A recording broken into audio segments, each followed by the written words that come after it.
way. And earlier this week, we talked with the candidates running for mayor in the city of Barberton. We talked with the two new candidates running for mayor in the city of Talmadge. And today we're going to look at the city of Greene. And the candidates are going to join us this morning. And with us in studio is Rocco Yeargin here on WAKR. Rocco, good morning. Thanks for coming in with us this morning. Good morning, Ray. Thanks for having me. Well, listen, let's talk about you and the quest to become mayor. What made you want to move into that seat? Well, I'm a lawyer, and so I've been doing law for 25 years. I have my own law firm. I like problem solving. The last 6 years, I've served on city council, which is a great place for problem solving for the entire community, and I've sort of fallen in love with that job. It's become my vision and passion. With our mayor being term limited, this gives me a chance to serve the community full time. How do you look at your city of Greene right now? The city of Greene has a buzz about it. We're always either building something or maintaining something. There's a lot of activity. Of course, we have 3 exits off of I-77 located between Akron and Canton. It's a place where people want to be. We've got great amenities. I'm excited to be in this opportunity. With us is candidate Rocco Yeargin for the city of Greene here on WAKR. So let's talk more a little bit about that experience and how you could use that experience in the mayor's office. Yeah, so again, problem solving is something I love to do as a lawyer, and doing it for the community is really exciting. I have been in a position where I can hit the ground running because I've got good relationships with all our directors and people that are in charge of the different departments in the city. And I've been one to volunteer since I've been a councilman. So I've always had my hand up, and that has allowed me to really get to know the operation of the city and build relationships, which I think are key.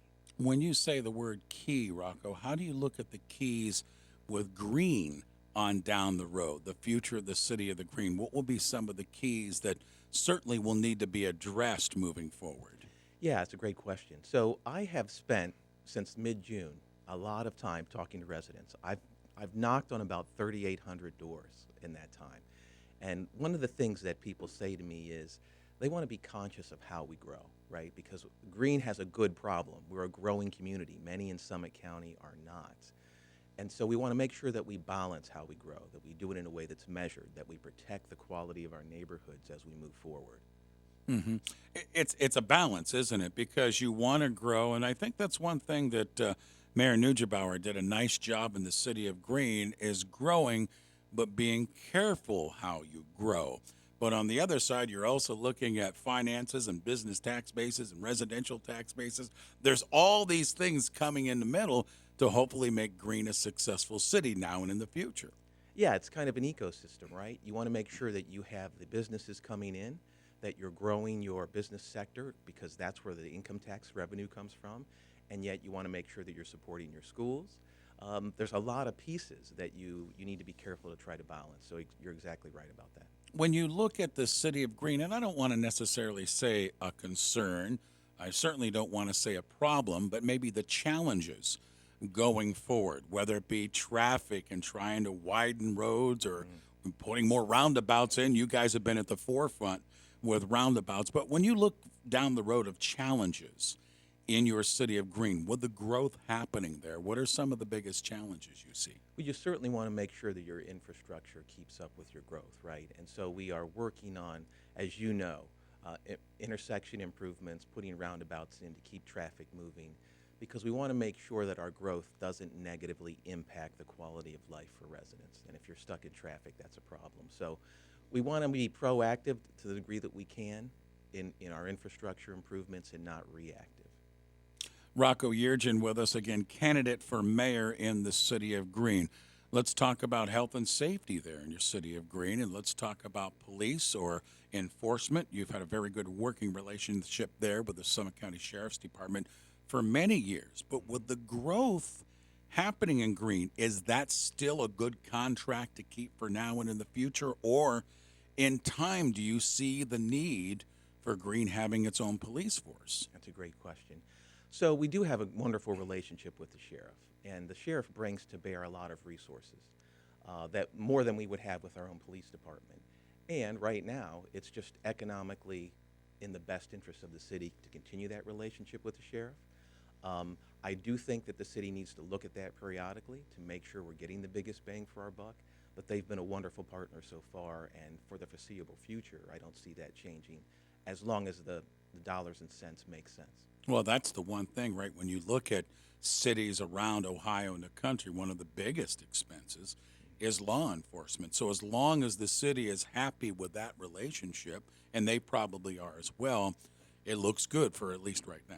That's exactly right. And we want to make sure also with our fire and EMS that we're right-sized as our community grows. So we continue to look at where can we be stronger, and that's a constant subject of conversation. I imagine Rocco, and if you move into the mayor's office, that it'd be interesting because when you have a growing community like yours, and you have the Akron Canton Airport right there, and you have the hotels, and you have the land there, that there's going to be a lot of opportunities for economic growth, which is probably exciting.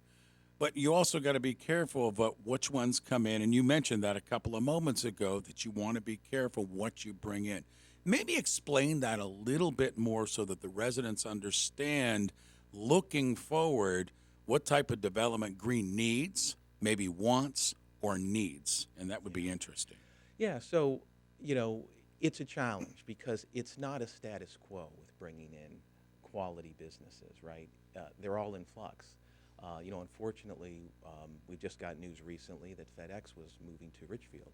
So our economic development department will be working with that landowner to fill that space with other quality employers. So, we want the type of folks that are going to support our tax base, that are going to be good citizens. We have a great relationship with many of our larger businesses who are involved in, for example, supporting our school system and working with us as partners. It's a strong relationship we want to keep building.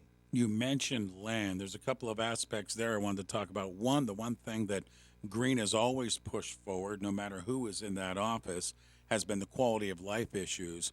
Green has stood very tall, I think, in the region pertaining to their parks. Do you envision that, and would you like that to continue? Our parks, I think, are second to none, frankly. I particularly love Bettler Park. It has a lot of everything. But yeah, we want to continue to build on our successes with regard to our park system and foster a community where people want to be outside, where they enjoy spending time in green for their leisure time. I think that's key, again, to the quality of life, and that's the overarching concern of government, to improve the quality of life for your residents. Well, you mentioned what? Infrastructure, you mentioned health, safety, and police and enforcement, and also the quality of life issues, and we've talked about development.